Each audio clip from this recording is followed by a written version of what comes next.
Vocero de la Secretaría de Salud, Fernando, ¿qué ha pasado con el bono que me están reclamando aquí en redes sociales?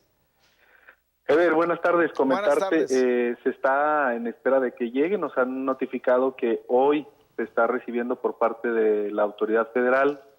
Se hizo una gestión para que pudiera bajar este recurso. Ajá. Y mañana se empieza a hacer la dispersión con los pagadores, así se les conoce en las áreas administrativas, quienes se encargan de realizar los pagos directamente con los trabajadores.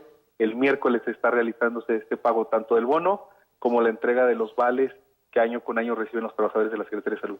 Ok, entonces mañana se hace la dispersión. Mañana se hace la dispersión y el miércoles se están pagando. Bueno, entonces hasta el miércoles estarían pagando. Es correcto. Perfecto. Gracias, Fernando, te agradezco mucho.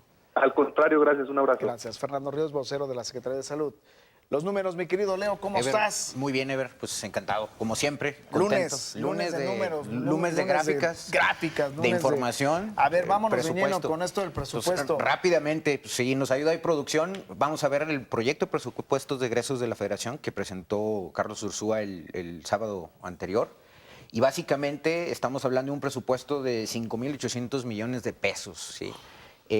La verdad es que, para explicarle a la gente, el proyecto de presupuestos se compone de la ley de ingresos. No, son billones. Sí, son billones, es 5,000 billones. Billones, sí, billones. Es la ley de ingresos y el decreto de presupuestos de egresos. Se va al Poder Ejecutivo, lo propone el Poder Ejecutivo, lo manda al Congreso de la Unión para su discusión, y es la ley de ingresos la que aprueba el Senado y la Cámara de Diputados el presupuesto. De aquí al 31 de diciembre vamos a tener una discusión seria sobre cómo va a estar conformado el presupuesto. Sí. Yo destaco los indicadores macroeconómicos que te menciono y que están ahí en la gráfica. Estamos hablando de un PIB entre 1.5 y 2.5% de crecimiento, incluso Ursúa lo declaró muy austero, muy realista, digámoslo así. Estamos hablando de una tasa de interés en promedio en 8.3%, el precio del barril de $55 en promedio, que por ejemplo este año los diputados lo habían pronosticado a 80, 75 dólares. Me parece que 55 pesos dólares por barril es una cantidad pero razonable. Vale 52, 51. Vale 52, pero en el año fluctúan, ¿no? Y eso depende de la oferta y demanda que pone sobre todo la OPEP, ¿no? Estamos hablando de una producción de 847,000 barriles diarios. Estamos a ese nivel. Vamos a tener una especie...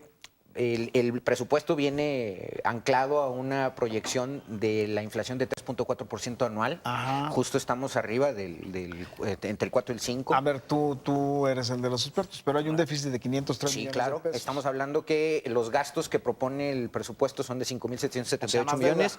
Es una deuda de 503 millones de pesos. Préstamo. Es un préstamo que está fincado en estas previsiones que te estoy mencionando arriba. Va a depender de las variaciones del dólar. Porque acordémonos que el dólar para nosotros representa, sobre todo en turismo y remesas, ingresos y el petróleo, son tres factores. Sí, son tres factores. Durante el año fluctúa y, por ejemplo, los últimos 3 años hubo ganancias por el tema de los ingresos de dólares por vía remesas y turismo, sobre todo para el Banco de México, ¿no? Sobre todo con las subastas. Vamos a ver que hay una clara tendencia a la petrolización. O sea, ese es uno de los efectos. El quitar la reforma energética es una tendencia directa. Una tendencia. Estamos hablando de 14.3% más, una dependencia del petróleo crudo. Y a pesar de que hay un 7% de baja en la producción de petróleo. Entonces, es decir, la apuesta de este gobierno, López Obrador, es regresar al petróleo, invertir en las refinerías, extraer petróleo y algo que no es lo más adecuado en la estrategia neoliberal, ¿no? Dentro de la estrategia neoliberal, bueno, hay que decirlo también, este presupuesto es, digamos que 95% es neoliberal para todos aquellos que pensaban que iba a ser directamente populista y que se iba a ir por el recorte, por amarrar el cinturón y por amarrar a los estados en cuanto a percepciones. Correcto. Ahí en esto estriba justo das en el clavo. Lo que viene abajo en la gráfica misma es, por ejemplo, las secretarías que más ganan es energía, con un 961% de presupuesto. Esto es producto de que quita la Comisión Reguladora de Energía y la Comisión Nacional de Hidrocarburos. Estos dos organismos fueron una trampa que se hicieron dentro del presupuesto en la reforma energética para que no diera cuentas, por ejemplo. Entonces eso se quita, pero se fortalece la Secretaría de Energía, se fortalece la Secretaría de Trabajo y Previsión Social por aquello del dinero que va a haber para las becas. Turismo. 932%, el turismo me llama la atención.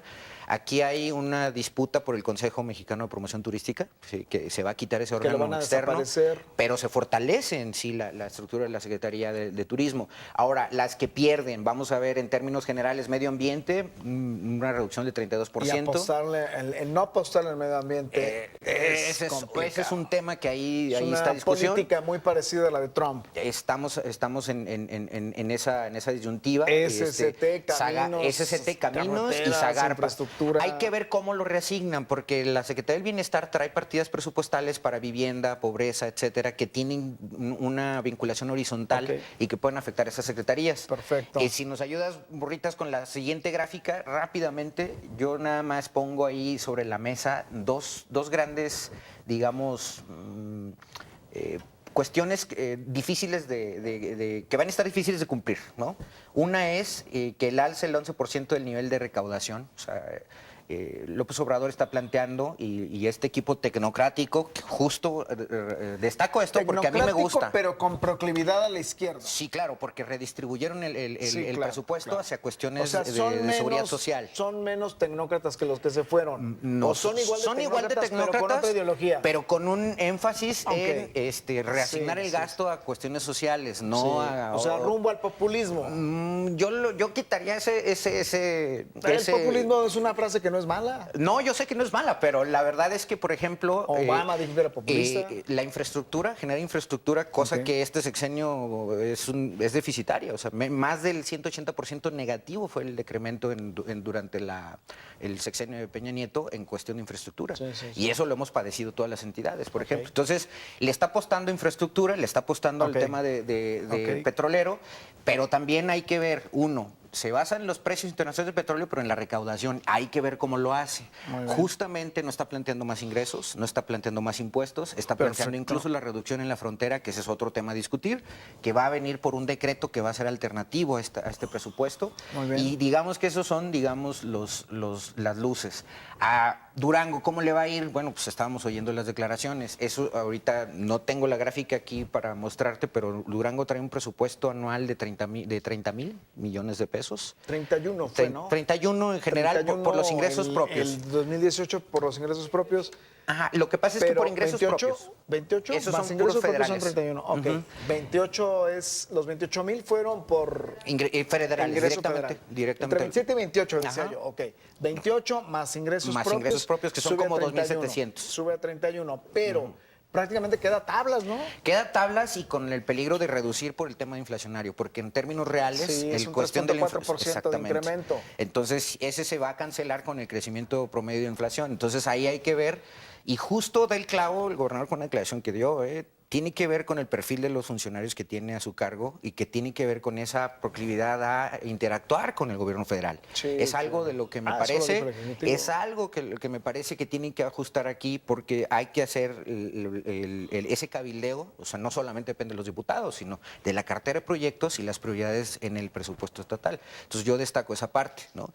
Entonces, vamos, en términos generales, comparando Durango con respecto al país, somos menos del 6%, o sea, del presupuesto. O sea, menos del 1%. Menos del 1% del presupuesto. Entonces, ¿qué necesitamos? Bueno, darle un giro completo a la forma en que generamos ingresos, a la forma en que se genera inversión extranjera. Es parte de la política industrial. Yo creo que necesitamos pelear un poco más en este aspecto, ser tratados como el sureste, o sea, en el sentido de tener prioridad en ciertas políticas públicas de nivel federal, ¿no? Pues ahí está, mi querido Leo. ¿Algo más? Pues básicamente, rápidamente, una última gráfica ahí. Ahí está. Hay gente que está criticando a López Obrador por el ritual. y digo, la verdad es que... Eres el demonio, Leo Benjaquer. Prefiero un ritual a un ridículo de estos, ¿no? ¿El ritual o el ridículo? Yo prefiero el ritual. Chale. ¿Tú prefieres el ritual? Sí. es una especie de congraciarse con... Dirán lo que quieran, eso sí te lo creo. Ese sí es populismo. Ese sí es populismo. Pero es una forma de congraciarse con las formas y ritos de las cuestiones indígenas. Esto es una propaganda. Yo lo he criticado siempre en el pasado. Bueno, ahora es distinto. Ahora es distinto. Porque ahora es con el ritual. Es correcto. Y transmitido en televisión nacional. Sí, que eso, lo de entrada, ¿no? Lo del bando, ¿no? Sí, lo del bastón de mando. Sí. Y fue en televisión nacional. Esto lo hacían en las visitas Sí, que claro. hacían, en la campaña.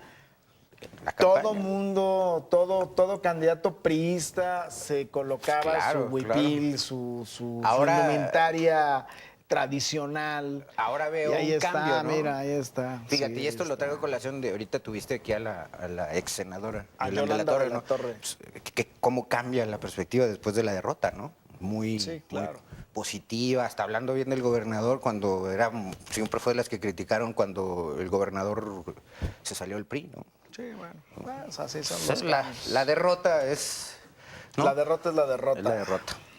Pero bueno, Amigo esperemos Leo. buenas cosas para el presupuesto, pero insisto ahí, depende mucho de esta interacción que el mismo gobernador Sí. destacó entre funcionarios Totalmente. locales y federales, ¿no? Sí, que tiene que ser fundamental, ¿no? Claro, salirse de la oficina. Y creo que Poncho puede dar por ahí, Poncho Mercado. Es un perfil interesante Es un porque perfil tiene, interesante, Poncho. tiene acercamiento en bases populares, tiene una trayectoria de reconocimiento en ese sentido. ¿eh? Puede ser Poncho. Yo veo ahí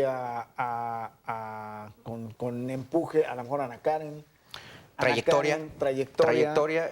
Puede ser. Bueno, si nos basamos a estos funcionarios que se nombraron el viernes pasado aquí localmente, me parece que es más un poco, yo destaco esos dos perfiles, pero es más un poco congraciarse con los grupos internos, ¿no? Del Sí, PAN, claro. de Tiene que otros ser grupos. Uno, a mí me gustaría ver todavía un poco de mayores cambios en las otras estructuras, ¿no? Tienen que sacudirlas. Pues sí, claro, sí. las que son yo creo que va por preponderantes. ahí, yo creo que O sea, va. estamos hablando de Yo creo que estructuras va por que justamente tienen que bajar recursos de la federación. ¿no? Así es. Gracias, Leo. No, Son los a ti. números con Leo. Vámonos a la pausa, regresamos. Porque hoy lunes también tenemos a la consultora en imagen pública, Arlen Contreras.